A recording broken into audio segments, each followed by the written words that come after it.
নমস্কার শ্রোতা বন্ধুরা, আশা করি সকল শ্রোতা বন্ধুরা ভালো আছেন এবং সুস্থ আছেন।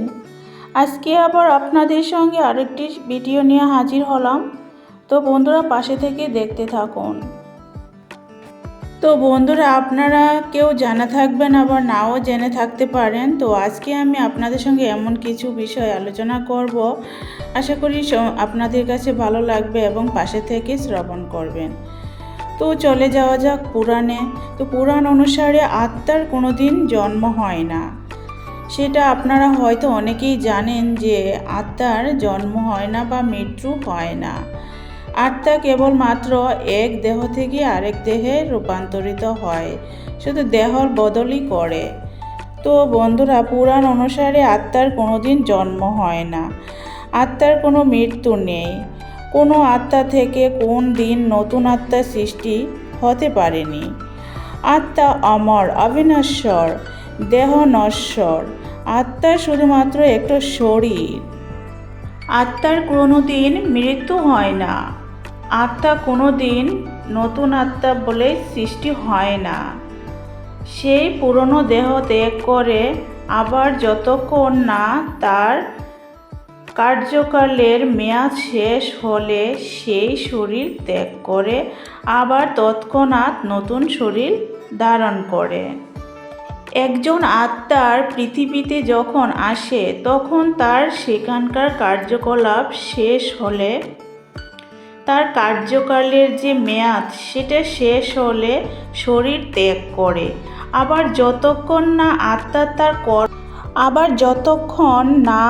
আত্মা তার কর্মফল ভোগ সম্পূর্ণ করে মোক্ষ লাভ না করে ততক্ষণ পর্যন্ত এটি পুনর্জন্ম গ্রহণ করতে থাকে। অর্থাৎ হলো তার আত্মা তার কর্মফল ভোগ সম্পূর্ণ করে মোক্ষ লাভ করে ততক্ষণ পর্যন্ত এটি পুনর্জন্ম গ্রহণ করতেই থাকবে। অর্থাৎ আত্মার সংখ্যা কোনো দিন বাড়ে না।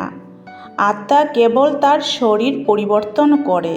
তাই যদি হবে, তবে পৃথিবীর জনসংখ্যা কেন বেড়ে যাচ্ছে সেটা অনেকের মনে প্রশ্ন জাগতেই পারে। সেটা আমার মনেও প্রশ্ন আছে।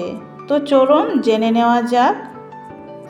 আমার চ্যানেলের পক্ষ থেকে নতুন ভিডিওতে আপনাদেরকে স্বাগত। তো বন্ধুরা, আত্মাকে অবিনশ্বর বলা হয়। আত্মারা তাদের কর্মের চক্রে আটকা পড়ে এবং বারবার জন্ম নেয়, কিন্তু এর অর্থ এই নয় যে একটি নতুন আত্মার জন্ম হয়।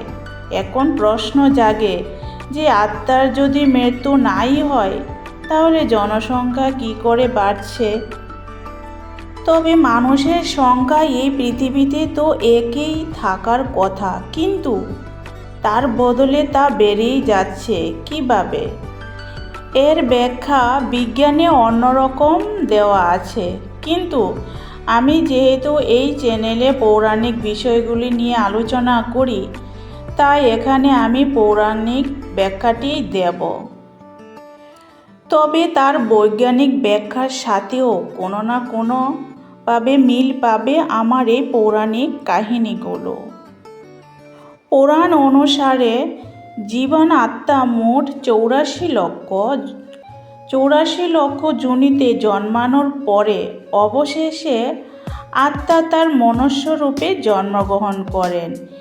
এর মধ্যে 20 লক্ষ বার জন্ম হয় বৃক্ষ যোনিতে। এই বৃক্ষরূপে জন্মের পর রোদ, ঝড়, বৃষ্টিতে তাকে নানা রকম কষ্ট সহ্য করতে হয়। 9 লক্ষ বার জন্ম হয় জলচর রূপে। জলচর রূপে জন্মগ্রহণ করাতে এই রূপের একজনের মাংস আরেকজন ভক্ষণ করে জীবন রক্ষা করে। কৃমি বা কীট পতঙ্গ যোনিতে 11 লক্ষ বার জন্মগ্রহণ করেন। 10 লক্ষ বার পাখি রূপে এবং পশুর যোনিতে জন্ম হয় 30 লক্ষ বার। তারপর মানব রূপে জন্ম 4 লক্ষ। সবচেয়ে প্রথম জীবাত্মা বৃক্ষ যোনিতেই জন্ম লাভ করেন। এই যোনিতে মোট 20 লক্ষ বার জন্ম হয়। প্রথমে সে নানা রকম লতাপাতা বড় বড় গাছপালা রূপে জন্ম নেয় এবং রোদ বৃষ্টি ঝড় বৃষ্টি যে কষ্ট ভোগ করে। অবশেষে সে তুলসী রূপে জন্ম নেয়। তুলসী রূপে জন্মানোর পর সে জলচর যোনিতে জন্ম নেয়। জলচর যোনিতে প্রবেশ করে। এই যোনিতে সে 9 লক্ষ বার জন্ম নেয়। মাছ, কুমির, কচ্ছপ ইত্যাদি রূপে সে জন্ম পেতে থাকে। এখানে বড় বড় প্রাণীরাও তাদের হত্যা করে। বড় বড় প্রাণীরা তাদেরকে হত্যা করে খাদ্য হিসাবে গ্রহণ করে। এরপর তারা কৃমি যোনিতে প্রবেশ করে। এই যোনিতে মলমূত্র নোংরা আবর্জনা তারা ভোগ করতে থাকে এবং সেই সব পদার্থ দ্বারা খাদ্য হিসাবে গ্রহণ করে। এমনকি কৃমির যোনিতে একটি কৃমি অপর কৃমিকে ভক্ষণ করে তারা ভোজন আহার গ্রহণ করেন। অবশেষে তারা বজ্র কীট রূপে জন্মগ্রহণ করে। এই কীট যখন শিলাকে কুরে কুরে খায় তখন সেই শিলা নারায়ণ শিলায় পরিণত হয়। ফলে সেই জীবাত্মা এই কৃমির যোনি থেকে মুক্তি লাভ করে। 11 লক্ষ বার কৃমি যোনিতে জন্মানোর পর 10 লক্ষ বার পক্ষী যোনিতে জন্মগ্রহণের জন্য প্রবেশ করেন। পক্ষীর জীবন তাদের কোনো নির্দিষ্ট গৃহ থাকে না। গাছের ডালে এ ডালে বাসা বেঁধে থাকে।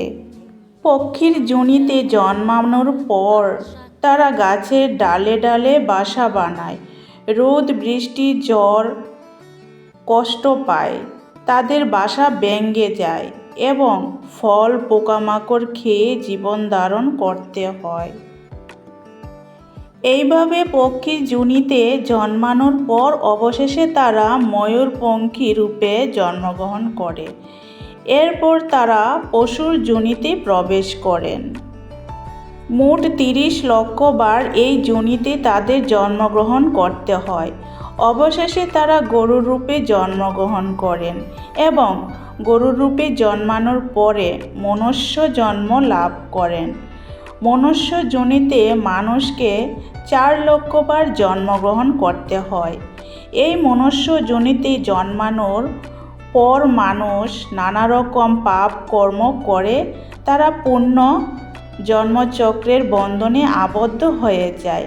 মনুষ্যরূপে যখন জীবাত্মা জন্মগ্রহণ করে প্রথমে সে নিম্নমানের জীবনযাত্রা লাভ করে। তারপর ধীরে ধীরে সে উচ্চস্তরে জীবনযাপন লাভ করে। অবশেষে যখন তার কর্মফল ভোগ সম্পন্ন হয় তখন তার জীবনাত্মা পরমাত্মার সাথে লিপ্ত হয়। এখন অনেকের মনে প্রশ্ন জাগতে পারে, প্রথমে জীবনাত্মা কেন নিম্নমানের জীবনযাত্রা করেন? বন্ধুরা, আমরা যখন কোনো কার্য করি অর্থাৎ সেটি নতুন কোনো জিনিস তৈরি করি, হোক বা পুরানো, হোক বা পড়াশোনা, প্রথমে সেই জিনিসটি নিখুঁতভাবে আমরা তৈরি করতে পারি না। ধীরে ধীরে আমাদের ব্যবসায়ের মাধ্যমে আমাদের কর্ম ক্ষমতাকে উন্নত করি। যেমন কোনো পড়া একেবারে মুখস্থ হয় না, বারবার পাঠ অধ্যায় করার পর সেটি মুখস্থ হয় বা শেখা হয়। ঠিক একইভাবে মানুষ প্রথমে নিম্নস্তরে জীবনযাত্রা লাভ করে, তারপর তার কর্ম অনুযায়ী সে উচ্চস্তরে জীবনযাত্রা লাভ করে। এবার বলবো মানুষের সংখ্যা বেড়ে চলেছে কিভাবে। হিন্দু পুরাণ অনুসারে আমাদের 4টি যুগ আছে। এই 4টি যুগ হলো সত্যযুগ, ত্রেতা যুগ, দ্বাপর যুগ, কলিযুগ। প্রতিটি যুগকে ভগবান ব্রহ্মার একটি দিন বলে মনে করা হয়। প্রতিটি যুগের শেষে যখন ভগবান ব্রহ্মা ঘুমিয়ে পড়েন তখন সেই যুগের পরিসমাপ্ত ঘটে। আবার যখন তিনি জেগে ওঠেন তখন আবার সৃষ্টি শুরু হয়। যখন একটি যুগের সূত্রপাত হয় তখন পৃথিবীতে প্রাণীর সংখ্যা খুব কম থাকে, তারপর ধীরে ধীরে তা বাড়তে থাকে। প্রতিটি জীবনাত্মার লোকে বাস করে, তারপর নিজের কর্ম অনুযায়ী সে এই পৃথিবীতে জন্ম লাভ করে। প্রতিটি প্রাণীকেই এই 84 লক্ষ যোনিতে জন্ম নিতে হয়। একটি যোনিতে তার জন্মচক্র শেষ হলে পরবর্তী যোনিতে তার জন্মচক্র শুরু হয়। এইভাবেই ধীরে ধীরে সে মানুষ জন্ম লাভ করে। মনুষ্য জন্মে প্রতিটি পরিবারের জীবিত সবথেকে বয়োজ্যেষ্ঠ সদস্য পূর্ববর্তী 3 জন সদস্য পিতৃলোকে বাস করে। এরপর যখন পরিবারের একজন বয়োজ্যেষ্ঠ সদস্য মৃত্যু ঘটে তখন পিতৃলোকে একজন আত্মার মুক্তি ঘটে এবং তিনি পৃথিবীতে জন্ম নেন। আমাদের পৃথিবীতে মোট কতজন মানুষ আছে তার হিসাব করা যায়, কিন্তু মোট কতজন প্রাণী ও উদ্ভিদ আছে সেগুলি সঠিকভাবে নির্ণয় করা কারোর পক্ষে সম্ভব না। বর্তমানে আমরা লক্ষ্য করে থাকি বিভিন্ন প্রজাতির উদ্ভিজ্জ প্রাণীর সংখ্যা ধীরে ধীরে কমে আসছে, কিন্তু মানুষের সংখ্যা ধীরে ধীরে বাড়ছে। এই সমস্ত উদ্ভিদ প্রাণীর আত্মা তাদের যোনিতে জন্মচক্র থেকে মুক্তি লাভ করে মনুষ্য যোনিতে জন্ম নিয়েছে। এই কারণে মানুষের সংখ্যা ধীরে ধীরে বৃদ্ধি পাচ্ছে। যখন কলিযুগ তার অন্তিম লগ্নে পৌঁছাবে তখন প্রায় প্রতিটি প্রাণী তার যোনিচক্র থেকে মুক্ত হয়ে মানুষ জন্ম লাভ করবে। মনুষ্য জন্ম লাভ করার ফলে পৃথিবীতে মানুষের সংখ্যা বেড়ে যাবে এবং অন্যান্য প্রাণীর সংখ্যা কমতে থাকবে। বিজ্ঞানের ভাষায় বলতে গেলে তখন প্রাণী ও উদ্ভিদের তুলনায় মানুষের সংখ্যা বেড়ে যাওয়ায় বাস্তুতন্ত্র একেবারেই ভেঙে পড়বে। ফলে মানুষ এবং এই সৃষ্টি ধ্বংস অনিবার্য হবে। আবার ধার্মিক তত্ত্ব অনুযায়ী যখন মনুষ্য জন্মের পূর্ববর্তী প্রতিটি যোনিতে জন্মগ্রহণ সম্পন্ন করে জীবাত্মা মনুষ্য জন্ম লাভ করবে তখন এই জন্মচক্রের বন্ধন থেকে সে মুক্তি লাভ করবে। সেই সময় এই কলিযুগের সমাপ্তি ঘটবে এবং নতুন যুগের সূত্রপাত হবে।